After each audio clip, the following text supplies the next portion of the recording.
Good morning class 7 बेटा। Exercise आपकी start हो गई है 14.2।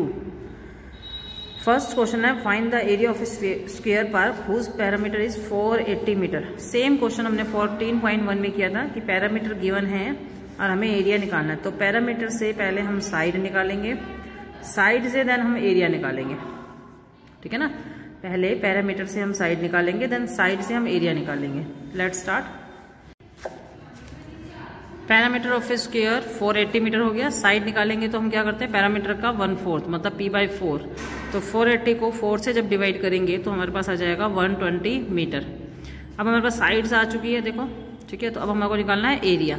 तो एरिया ऑफ स्क्वायर का फॉर्मूला होता है साइड इंटू साइड। साइड को साइड से मल्टीप्लाई करना, मतलब 120 को 120 से मल्टीप्लाई करोगे तो आंसर आ जाएगा 14,400। और क्योंकि ये एरिया निकाल रहे हो तो इसकी यूनिट होगी स्क्वायर। मीटर के ऊपर भी 2 लिख सकते हो और स्क्वायर मीटर भी लिख सकते हो, ठीक है ना। Question number 2, the parameter of a rectangle and the squares are same. जो पैरामीटर है, चाहे वो रेक्टेंगल की बात करें और स्क्वायर की बात करें, दोनों का सेम आंसर आ रहा है। आपको स्क्वायर की साइड बताए 60 metre. Side of a square is 60 metre, मतलब स्क्वायर की साइड है 60 metre. Length of rectangular park, rectangle की लेंथ दी हुई है आपको, रेक्टेंगल की लेंथ दी हुई है 100 मीटर। आपको ब्रेथ और पैरामीटर निकालना है रेक्टेंगल का। रेक्टेंगल की पहले आप ब्रेथ निकालोगे, क्योंकि आपको लेंथ तो मालूम है बट ब्रेथ नहीं मालूम, तो ब्रेथ निकालोगे। जब आपके पास लेंथ और ब्रेथ दोनों हो जाएंगे देन आपने पैरामीटर भी निकालना है, ठीक है बेटा। देखो इस क्वेश्चन में, देखो मैंने पिक्चर बनाई है, ये रेक्टेंगल की पिक्चर है, ये स्क्वायर की पिक्चर है, ठीक है। रेक्टेंगल की पिक्चर में आपको एल दिया हुआ है 100 मीटर। 100 एल का मतलब हो गया लेंथ दी हुई है 100 मीटर, और स्क्वायर में आपको साइड गिवन है 60 मीटर।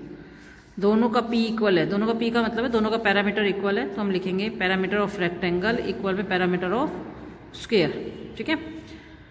पैरामीटर ऑफ रेक्टेंगल का फॉर्मूला होता है 2 इंटू एल प्लस बी, और पैरामीटर ऑफ स्क्वायर का फॉर्मूला होता है 4 इंटू साइड, ठीक है। अब क्योंकि हमें देखो यहाँ पर एल गिवन है, एल गिवन है तो एल की जगह पर लिख दिया मैंने 100। बी हमें पता नहीं है, 4 as it is, multiply as it is, और साइड की जगह पर 60 मीटर, क्योंकि साइड दी हुई थी 60 मीटर, ठीक है। अब क्योंकि हमें यहाँ पर साइड भी पता है 60, हमने साइड पुटअप कर दी। 2 क्या है इसके साथ, मल्टीप्लाई में है, तो यहाँ पर जाकर वो डिवाइड में चला जाएगा। 4 मल्टीप्लाई 60 के डिवाइड में 2 आ गया, 2 से 4 कट कर गया 2 पर, तो मल्टीप्लाई करके आ गया 120। अब 100 और बी का रिलेशन क्या है, प्लस का। बी प्लस बी में 100 जुड़ेगा तो उधर जाकर क्या हो जाएगा, माइनस। तो 120 में से 100 माइनस करेंगे 20 मीटर। तो ब्रेथ आ गई हमारे पास 20 मीटर। अब हमारे को निकालना है पैरामीटर ऑफ रेक्टेंगल, ठीक है। 2 इंटू एल प्लस बी दिया हुआ है, ठीक है। 2 एल कितना है हमारे पास 100, ब्रेथ कितनी है 20, ठीक है। तो 2 को मल्टीप्लाई कर दो 120 से, आंसर आ गया 240 metre, okay. Question number 3, find the area of a rectangular plot, one side 20 metre and diagonal 25 metre. देखो वन साइड चाहे लेंथ लेना चाहे ब्रेथ, इससे कोई फर्क नहीं पड़ेगा। लेंथ या ब्रेथ में से एक चीज पता है और एक डायगोनल पता है आपको, और आपको एरिया निकालना है। एरिया निकालने के लिए आपको लेंथ और ब्रेथ दोनों चाहिए, जबकि हमें एक ही दिया हुआ है। तो हम देखते कैसे करेंगे। ये देखो, ये रेक्टेंगल बना दिया, रेक्टेंगल की एक साइड 20 मीटर हो गई और ये डायगोनल 25 हो गया। आपको पता है जो रेक्टेंगल होती है, जब तक हमारे पास ब्रेथ नहीं आएगी हम एरिया नहीं निकाल पाएंगे। तो रेक्टेंगल के अंदर ये जो एंगल है वो कितने डिग्री का है, 90 डिग्री का। यदि ये 90 डिग्री का है तो ये क्या बन गई एक, यदि मैं नाम दे दूं इसको तो ABC में यहाँ पे लिखो in right angle triangle ABC, ठीक है ना।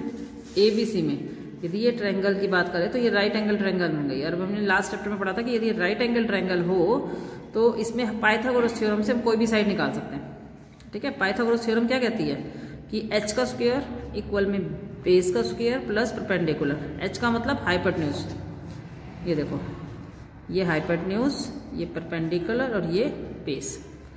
तो बेस हमें 20 पता है, परपेंडिकुलर 25 पता है। मतलब बेस पता है 20 और हाइपोटेन्यूज 25 पता है, परपेंडिकुलर नहीं पता। तो परपेंडिकुलर को छोड़ दो। तो 25 20 के 25 के पास 20 इधर चला जाएगा, चला जाएगा ना, माइनस में हो जाएगा। तो 25 का स्क्वायर माइनस 20 का स्क्वायर। 25 का स्क्वायर करने के लिए 25 को 25 से मल्टीप्लाई कर दो, और 20 का स्क्वायर करने के लिए 20 को 20 से मल्टीप्लाई करोगे 400, माइनस किया तो आपके पास आ गया 220। 220 वैल्यू आई है पी स्क्वायर की, पी स्क्वायर की। अब यदि मुझे पी के सिर पे से 2 हटाना है, ठीक है, तो मुझे इस 2 को कहाँ लेके जाना पड़ेगा, रूट में। किस में लेके जाना पड़ेगा, रूट में, लाइक दिस, ठीक है। तो p की वैल्यू क्या जाएगी, 225 का रूट। 225 का रूट निकालने के लिए हमें क्या करना पड़ेगा, एलसीएम लेना पड़ेगा। एलसीएम लेते हैं, एलसीएम आ गया हमारे पास 3355, ठीक है। तो ये रूट जब ही हटेगा जब पेयरिंग में से एक नंबर लोगे, इस 3 में से एक 3 ले लिया, 5 में से एक 5 ले लिया, तो आंसर आ गया 15 मीटर। तो p मतलब BC, p का मतलब यहाँ पर किससे है, BC से। BC मतलब ब्रेथ, ठीक है। ब्रेथ ऑफ रेक्टेंगल हमारे पास आ गई 15, ठीक है। एरिया निकालेंगे L × B करके 300 metre square. That is clear. मतलब हमें ये वाली साइड निकालनी है, जब तक ये साइड नहीं निकलेगी हम एरिया नहीं निकाल सकते। तो इस साइड का निकालने के लिए हमें इसके स्क्वायर में से इसको स्क्वायर घटाना पड़ेगा, जो हमारा आंसर आएगा 15 सेंटीमीटर, ठीक है। तो ये साइड आ गई, मतलब ब्रेथ आ गई। ब्रेथ आने के बाद हम लेंथ इंटू ब्रेथ करके आंसर निकाल देंगे। बेटा 4th क्वेश्चन देखेंगे। A wire 180 centimetre long bend into rectangle, एक तार का टुकड़ा 180 सेंटीमीटर का, उसको बेंड करके मोड़ के एक रेक्टेंगल बना दिया गया, और उस रेक्टेंगल की लेंथ 60 मीटर है। तो रेक्टेंगल की आपने ब्रेथ भी बतानी है और एरिया भी, ठीक है। 180 मीटर की जगह से बेटा ये तार है, जैसे मान लो सपोज करो ये तार है 180 मीटर की, इसको बेंड करेंगे तो कुछ फिगर ऐसी बनेगी। तो जब हमने बेंड, ये जो हमारी 180 मीटर है, देखो यहाँ से स्टार्ट होगा, यहाँ से चले यहाँ पे, ये मोड़ा यहाँ पे, यहाँ तक वापस आएंगे। तो ये जो हमने टच किया ये बाउंड्री होती है, बाउंड्री को बोलते हैं पैरामीटर। तो इसका मतलब 180 मीटर जो हो गई वो हमारा पैरामीटर ऑफ रेक्टेंगल हो गया, ठीक है ना। तो पैरामीटर ऑफ रेक्टेंगल हमारे पास हो गया 180 मीटर, ठीक है, जो इक्वल हो जाएगा लेंथ ऑफ वायर के। लेंथ ऑफ वायर भी इतनी है ना 180 मीटर। तो 2 इंटू पैरामीटर ऑफ रेक्टेंगल का formula 2 into L + B equal में 180। L हमें पता है, B नहीं पता है, तो B कैसे निकल जाएगा, 180 का हाफ करेंगे और उसमें से 60 सब्ट्रैक्ट करेंगे। 180 का हाफ हो गया 90, 90 में से 60 सब्ट्रैक्ट किया आ गया 30। तो ये हमारे पास क्या आ गया, ब्रेथ, ठीक है। अब निकालने के लिए बोला है एरिया। एरिया का फार्मूला होता है L × B। L कितना है हमारे पास 60 और ब्रेथ है 30, तो ये हो जाएगा 1800 मीटर स्क्वायर, ठीक है। अब अगला क्वेश्चन है, a door of length 4 metre and breadth 3 metre is fixed in the wall. एक दीवार है जिसके अंदर दरवाजा बनाया गया, ठीक है, ये दरवाजा बनाया गया। द लेंथ ऑफ वॉल, जो ये दीवार है इसकी जो लेंथ है 15.4 और ब्रेथ 12.6 है। The remaining area of the wall, जो ये वॉल है, वॉल का एरिया निकाल, find the remaining area of wall. Wall का बचा हुआ ये एरिया निकालना है। और सॉरी, डोर जो है वो 4 मीटर और ब्रेथ 3 मीटर है। जो डोर है ये अंदर ये 4 मीटर और 3 मीटर का है, और लेंथ वॉल की है 15.4 और 12.6।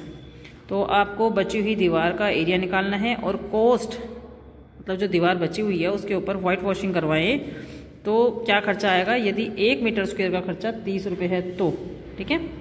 देखो ये जो बड़ी पिक्चर है ये वॉल की है। वॉल जो है 15.4 लेंथ है और 12.6 इसकी ब्रेथ दी हुई है। इसके अंदर एक डोर लगा दिया गया। डोर की लेंथ हो गई 4 मीटर और ब्रेथ हो गई 3 मीटर। तो इस बची हुई जो पोर्शन है इसका एरिया निकालना है रिमेनिंग वॉल का। तो क्या करेंगे, बड़े वाली दीवार में से, बड़े वाली रेक्टेंगल में से छोटे वाली रेक्टेंगल का एरिया घटा देंगे। मतलब बड़े वाले रेक्टेंगल का मतलब क्या हो गया, दीवार, वॉल, और छोटे वाले रेक्टेंगल का मतलब क्या हो गया, डोर। तो एरिया ऑफ वॉल में से एरिया ऑफ डोर घटा देंगे, ठीक है।